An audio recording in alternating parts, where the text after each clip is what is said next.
326 BC में Alexander the great यानी सिकंदर सभी कंट्री को जीतता हुआ और अपनी आर्मी को और स्ट्रॉन्ग करता हुआ भारत की तरफ बढ़ रहा था।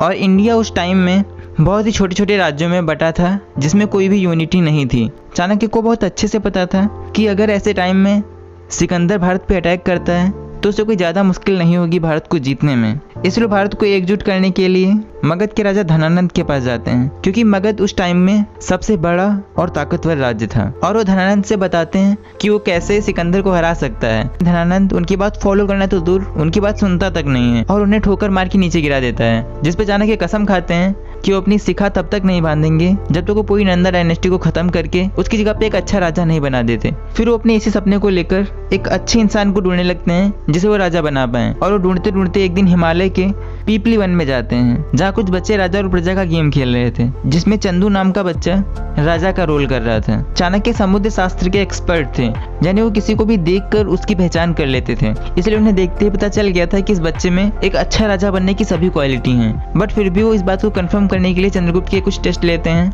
जिनमें चंद्रगुप्त पास हो जाते हैं। फिर चाणक्य चंद्रगुप्त को ट्रेन करते हैं और अपनी नॉलेज की मदद से एक बहुत बड़ी आर्मी बनाते हैं और मगध पे अटैक करके चंद्रगुप्त को राजा बनाते हैं और अपने अखंड भारत का सपना पूरा करते हैं। तो आज मैं आपको उन्हीं की बुक से 7 लेसन्स बताऊंगा जिनकी मदद से आचार्य चाणक्य इतने सक्सेसफुल रहे हैं। लेसन नंबर 1, हमें कभी भी किसी को अपने सीक्रेट और गोल्स नहीं बताने चाहिए और शांत होकर अपने गोल्स पे काम करते रहना चाहिए। अगर आप अपने सीक्रेट दूसरों के साथ शेयर करते हैं तो हो सकता है दूसरा इसका गलत यूज करे और आपके सीक्रेट को और भी लोगों के साथ शेयर कर दें, क्योंकि अगर आप अपने सीक्रेट को खुद ही सीक्रेट नहीं रख सकते तो भला कोई दूसरा उसे सीक्रेट क्यों रखेगा। और अगर गोल्स की बात करें तो ऐसी बहुत सी रिसर्च हुई हैं जो बताती हैं जो लोग अपना गोल किसी को नहीं बताते उनके चांसेस ज्यादा हैं अपने गोल को अचीव करने के उनसे जो अपना गोल सभी को बताते रहते हैं। क्योंकि जब भी आप अपने गोल्स किसी को बताते हैं तो आपका ब्रेन डोपामिन रिलीज करता है, जिससे आपको अपने गोल अचीव करने से पहले ही अच्छा महसूस होता है और आपकी अपने गोल को अचीव करने की डिजायर कम हो सकती है। और दूसरी चीज हो सकती है, जब आप अपने गोल्स किसी को बताएं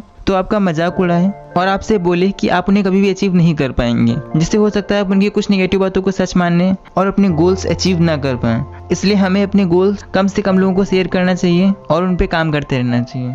lesson number 2, be wealthy. Chanakya बोलते हैं कि किसी शेर और हाथी से बसे हुए जंगल में पेड़ के नीचे रहना, जंगल के फल खाना और पानी पीना, घास पे सोना और पेड़ की छाल से बने हुए कपड़े पहनना ज्यादा अच्छा है रिलेशंस के रहते गरीबी में रहना। और अगर आपके पास वेल्थ है तो दूसरों के साथ आपकी रिलेशन अच्छी रहेगी, लोग आपको रिस्पेक्ट करेंगे और अगर आप किसी प्रॉब्लम में फंस भी जाते हैं तो आपकी मनी उससे निकलने में आपकी मदद करेगी। और आपको अपनी मनी सेव करके या किसी भी फालतू चीज में नहीं लगानी चाहिए, क्योंकि अगर आप अपनी मनी सेव करते हैं तो उसकी वैल्यू कम होती जाएगी इन्फ्लेशन के चलते। इसलिए आपको अपनी मनी इन्वेस्ट करते रहना चाहिए। Lesson number 3, acquire knowledge. Chanakya money को इम्पोर्टेंट बताते हैं बट ये भी कहते हैं कि लक्ष्मी चंचल होती है। मीन्स मनी की कोई गारंटी नहीं है कि अगर वो आपके पास आज है तो कल भी रहेगी। हो सकता है प्रॉब्लम आने पे आप अपने पूरे पैसे गंवा दें और कोई भी आपका साथ ना दे, बट एक चीज है जो आपके साथ हमेशा रहेगी, वो है आपका नॉलेज। और नॉलेज के चलते ही आप ये सारी चीजें वापस से भी पा सकते हैं। इसीलिए हमेशा आपको खुद को इम्प्रूव करते रहना चाहिए और नई स्किल सीखते रहना चाहिए। और अगर हम चाणक्य की बात करें तो अपने पहले अटैक में धनानंद से बहुत ही बुरी तरीके से हार गए थे और उन्होंने अपनी सारी वेल्थ और आर्मी गंवा दी थी। यहाँ तक कि कोई दूसरा राज्य भी उनकी मदद करने को तैयार नहीं था, बट अपने नॉलेज के ही चलते उन्होंने दोबारा से धनानंद से बड़ी आर्मी बनाई और उसे हराया। लेसन नंबर 4, आचार्य चाणक्य बोलते हैं कि बूंद बूंद से ही घड़ा भरता है। मीन्स अगर आपको नॉलेज चाहिए तो आपको एक दिन में ही पूरा ग्रंथ पढ़ने की जरूरत नहीं है। और अगर आप ये सोच के इन्वेस्ट नहीं कर रहे हैं कि जब आपकी सैलरी 1 लाख हो जाएगी तब आप इन्वेस्ट करेंगे, तो अगर आप मंथली 500 भी इन्वेस्ट करते हैं तो आपको लॉन्ग टर्म में इसका बहुत ज्यादा रिजल्ट मिलेगा। इसे हम और अच्छे से कंपाउंडिंग की मदद से समझ सकते हैं। आइंस्टीन कंपाउंड इफेक्ट को दुनिया का 8वां अजूबा बोलते थे। अब मुझे नहीं पता इस बात में कितनी सच्चाई है, बट कंपाउंडिंग बहुत पावरफुल है। इसे एग्जाम्पल से समझते हैं। अगर आप मंथली 500 रुपीज साल के 15% रिटर्न पे इन्वेस्ट करते हैं तो आपकी मंथली 500 60 साल में 31 करोड़ रुपीस हो जाएंगे। और अगर आप यही सेम अमाउंट 100 साल तक इन्वेस्ट करते हैं तो आपकी मनी लगभग 12,000 करोड़ हो जाएगी। और यही सेम चीज़ नॉलेज पे भी अप्लाई होती है। हो सकता है जब आप अपनी पहली बुक पढ़ें तो आपकी नॉलेज में उतनी चेंजेस ना आए, बट जब आप अपनी 100वीं बुक पढ़ेंगे तो आपको कंपाउंडेड रिजल्ट मिलेगा। लेसन नंबर 5, चाणक्य बोलते हैं कि एक इंटेलिजेंट पर्सन भी प्रॉब्लम में पड़ जाता है अगर वो बेवकूफों से राय लेता है, किसी रॉन्ग रिलेशनशिप में रहता है या किसी ऐसे इंसान के साथ रहता है जो बाई नेचर दुखी है। इसलिए हमें हमेशा अच्छे लोगों के साथ रहना चाहिए और उन्हीं से एडवाइस लेना चाहिए जो उस फील्ड के एक्सपर्ट हैं जिस फील्ड की आप उनसे एडवाइस ले रहे हैं। एग्जाम्पल, अगर कोई इंसान एक गरीब इंसान से पूछता है कि अमीर कैसे बनते हैं और उसी की एडवाइस फॉलो भी करता है तो वो हमेशा गरीब ही रह जाएगा। इसलिए आप जब भी किसी से एडवाइस लें तो ये जरूर देख लें कि आप किससे किस तरीके की एडवाइस ले रहे हैं।